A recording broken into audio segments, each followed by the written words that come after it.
Hello guys. Welcome back to your channel, The Wisdom Academy.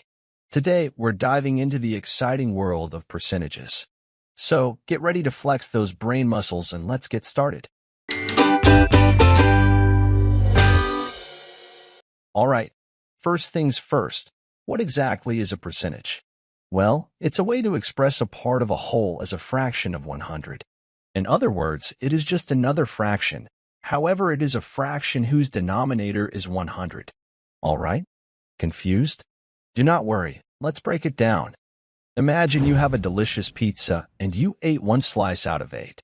If we express that in terms of a regular fraction, then you have eaten 1/8 of the pizza, right? Great. Nothing out of the ordinary so far. Now, if you want to know what fraction of the pizza you ate, but this time expressed as a percentage, what we need to do is to find an equivalent fraction to 1/8 whose denominator is 100. Remember equivalent fractions? If you need to refresh your memory, I encourage you to watch this video in which we went into the details on how to find equivalent fractions. That said, as a quick review, let's find an equivalent fraction for 1/8 whose denominator is 100. First thing you need to do is ask yourself the following. In what number did we have to multiply the denominator of our original fraction 8 to get to the denominator of our second fraction 100?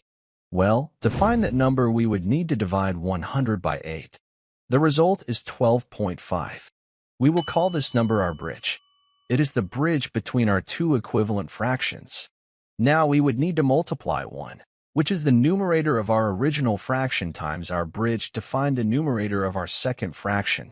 So let's do it. 1 multiplied by 12.5 is 12.5. In this case, the equivalent fraction is 12.5 over 100, which can be expressed as 12.5%. 12.5% is the percentage of the pizza you ate, which corresponds to the fraction 1/8. So when we say 12.5%, we mean you have eaten 12.5 out of every hypothetical 100 slices of pizza. There are only 8 slices of pizza in reality, but to make it easier to comprehend the notion, humans over the many centuries have adopted this way to express fractions, which is the percentage.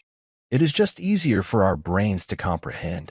In addition, it is easier for us to compare different fractions. Remember that to compare different fractions, it is a lot easier if we use equivalent fractions with the same denominator. Even better if the unified denominator is an easy number like a 100. Try comparing two fractions like 3/5 and 4/7. Not easy at all, is it? Now let's convert these same two fractions into percentages. 60% and 57%. It is clear now that 3/5 is greater than 4/7. Percentages can be illustrated in 3 ways. First option, and the most obvious one, is as a percentage. For instance, 25%. The second way we can express a percentage is in fraction form. Percentages can also be expressed as fractions by placing the percentage value over 100 and simplifying if possible. For example, 25% as a fraction is 25 over 100 or any of its equivalent fractions. In this case, a simplified version of 25 over 100 can be 1/4. The third way is in decimal form. Percentages can be expressed as decimals by dividing the percentage value by 100. For example, 25% as a decimal is 0.25.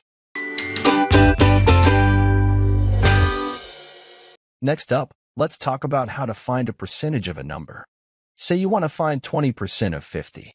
To find 20% of 50, you multiply 50 times the fraction 20 over 100, or times the equivalent decimal value 0.20.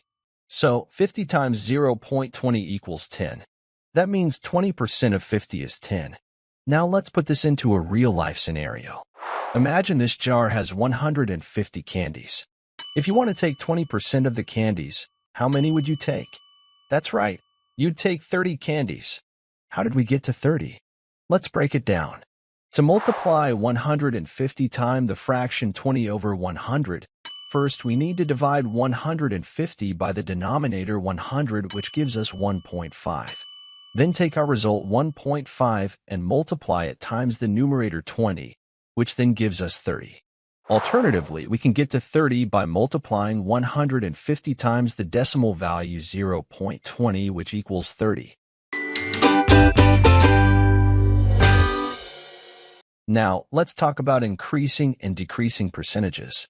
Imagine you have a toy that costs $20 and it's on sale for 25% off. How much would you pay? To find the new discounted price, we would need to do these 3 steps. 1. Determine the original price. 2.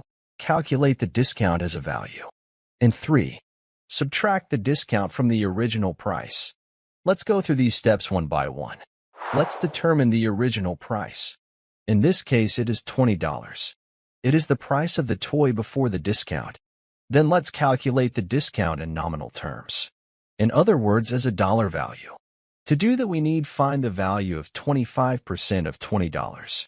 As we saw in the previous section, we can either multiply $20 times the fraction 25 over 100 or multiply $20 times the decimal value 0.25. This time we will go with the first option. Let's multiply $20 times the fraction 25 over 100. First, we need to divide 20 by 100, which gives us 0.20. Then we would multiply our result 0.20 times 25, which gives us 5. So the discount is $5. Now that we know the value that will be discounted, all we have to do is subtract $5 from our original price $20. Our new price is $15. Let's look at another example, but this time with a percentage increment. Imagine you have a small-town population of 7,500 residents as of last year, which experienced an increase of 10% during the last 12 months as a new car factory has opened in town and created lots of new jobs. How many people live today in this small town? Let's follow the same steps. The only difference is that now we would be incrementing the original value as the new population has grown rather than shrunk. Number 1. Let's determine our original population. In this case, it is 7,500. Number 2. We need to calculate the increment in nominal terms. All we have to do is to take the increment as a percentage and multiply it times the original value. So, 7,500 times 10%.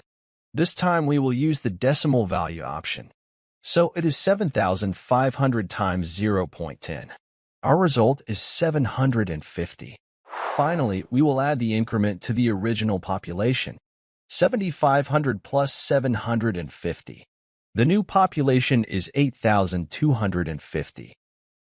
And just like that, you've learned the basics of percentages. Keep practicing, and soon you'll be a percentage pro. Don't forget to hit that like button and subscribe to our channel for more learning material. Until next time, see you soon.